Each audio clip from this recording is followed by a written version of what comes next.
In the deepest darkness of the so-called Thick Umbral, where tormented souls wander in agony, an unprecedented event echoes into spiritual realms: the collapse of the biblical God Yahweh.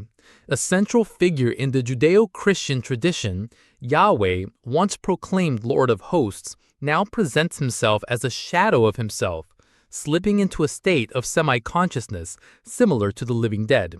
His own fallen angels, once celestial warriors, watch helplessly as he declines, like sentinels of a kingdom that no longer sustains its glory. The ancient scriptures already left signs of contradiction. Yahweh was described as just, but also as terrible and vengeful. In the Bible, he ordered the destruction of the Canaanites, Amorites, Hittites, and Jebusites, carrying out massacres in the name of his holiness. Deuteronomy 7:1-2. He ordered men, women, children, and even animals to be mercilessly exterminated.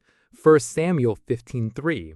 The promise of the Promised Land was stained with blood. What is revealed today is that such seeds of violence could not go unpunished in the face of the most universal spiritual laws. Centuries later, Jesus made it clear: whatever a man sows, that he will also reap. And Buddha, in his silent lucidity, echoed the same principle: whatever comes out of you returns to you. If the divinity that reigned through terror sowed war, blood, and oppression, thou reaped the bitterness of those choices.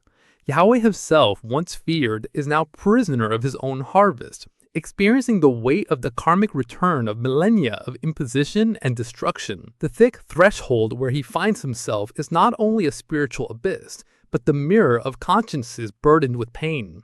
There, Yahweh is accompanied by hosts of fallen angels who once served his violent decrees. They surround him not as faithful guardians, but as a reflection of his own fall. Their war songs have turned to laments. The trumpets of power have fallen silent, replaced by a spectral drone of belated regret. The image of Yahweh, collapsed, contrasts with the simplicity of Jesus' teachings, who preached love, forgiveness, and compassion even for enemies. It also contrasts with the serene detachment of Buddha, who taught that all pain arises from desire and ignorance. If Christ pointed out the path to a just harvest, and the enlightened one showed the cycle of return, Yahweh now experiences an irrefutable proof that no force, no matter how lofty, can escape the eternal law of cause and effect. Yahweh's drama is not just a theological episode, it is a warning to humanity. If even a proclaimed God can descend to the threshold of his own actions, what will become of those who, in his name, perpetuated wars and intolerance? Divine collapse teaches that power without love degenerates into ruin.